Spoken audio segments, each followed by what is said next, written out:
මා බලාන ඉන්නම් අල්පයක්වත් වෙනස් නොවී ඔබේ ආදරේ මා වෙත ලැබෙන ආතුරා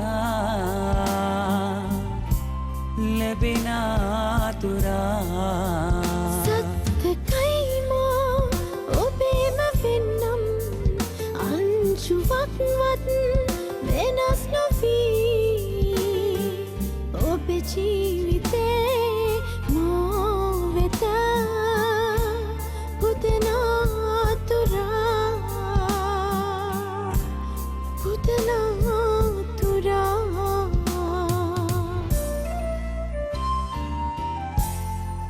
සඳ සාවී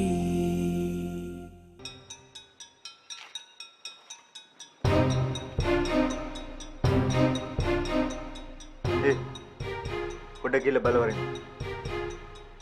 ඒක නම් ඔය කළු පූසේක වැඩක් වෙන්න බෑ. මොකක් හරි බරක දෙන්න. මම බල්ලෙන්න. මට පොඩ්ඩක් ගෑල්ලාමගේ ස්වරූපයත් බලන්න ඕනේ. ඵලයන් කියනු පෙරේද කිම් බල්ලවරෙන් හිත හදායි. හැබැයි මේ ගෑල්ලාමගේ ඇඟිල්ලකින්වත් අල්ලලා තිබ්බොත් මේ හැම තමයි ගෙදර ඉන්නේ. ඒකත් මතක තියාගන්න. පිස්සුද මස්සිනා මම පොඩ්ඩක් ඉව කරනවා විතරයි.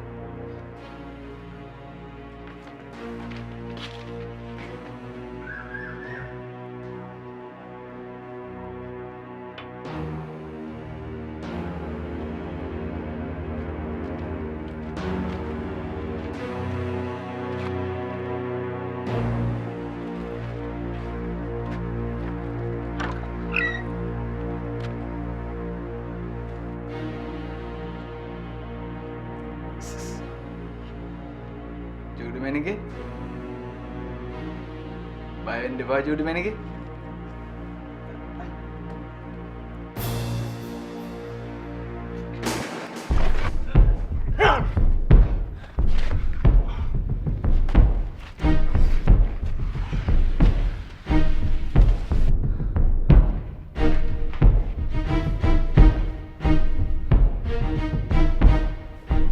ඒ අපේ කානේද බං? යම ගිහලා බලමු. එලේ කොට නෑ කියන්න බෑනේ සන. ඕයෙන් ඵලෙන් මම එන්න. හරිද? කලබල නොවී මම ටග්ගල තොට එන්න. අනේ දේවුරා. ඔය ඔම ඉන්න කලබල වෙන්න තු මං එන්න.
සර් මෙයා තමයි සර් අර මිනිහා.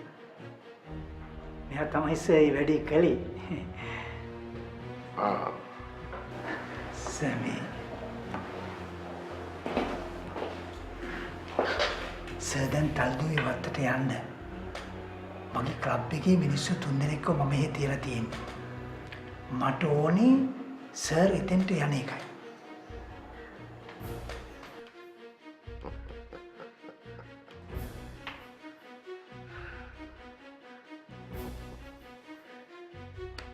සිංහලයේ අන්තිම රජ්ජුරු එයාගේ අන්තිම කාලේ ප්‍රකාශයක් කළා. මාවට මිතුරු වේශයෙන් හිටපු හතුරු තමයි මගේ ජීවිතේ විනාශ කළේ කියලා. මට ගෙරි මස් කවලා සුරාව පුරුදු කළා. මේ නුහු බිනා දහජරා වැඩ සේරම මට උරුම කළා දුන්නේ ඒ මිතුරු වේශයෙන් හිටපු හතුරු ටිකේ කියලා. ඒ විතරක් නෙවෙයි. මම මත් වෙලා ඉන්න වෙලාවට නොයෙකුත් givisum වලට අනපනත් වලට මාලව්ව අස්සංකරව ගත්තයි කියලා ඒ ප්‍රකාශය තුල තියෙනවා. අපේ ගරු ඇමතුමා නොදන්න මලිලව්වක් නෑනේ. ඇත්තටම ගරු ඇමතුමා ඔය කතාව ඇත්තක්ද? සහතික ඇත්ත. එදත් ඒක ඒ විදිහටම සිද්ධ වුණා. අදත් ඒක ඒ ආකාරයටම සිද්ධ වෙනවා. දැන් බලන්න තමුසලා දෙන්න දිහා. දැන් මොකටද මේ මෙතනට ඇවිල්ලා ඉන්නේ? මට මේ මල් වට්ටිය අතට දීලා අන්න සර් බුදුගේ කියලා පෙන්වන්න නෙවෙයිනේ. මේ කරපු උදව්වට මොකක් හරි ජරාවක් ගන්න නෙමෙයි ඇවිල්ලා ඉන්නේ. හරි කමන්න.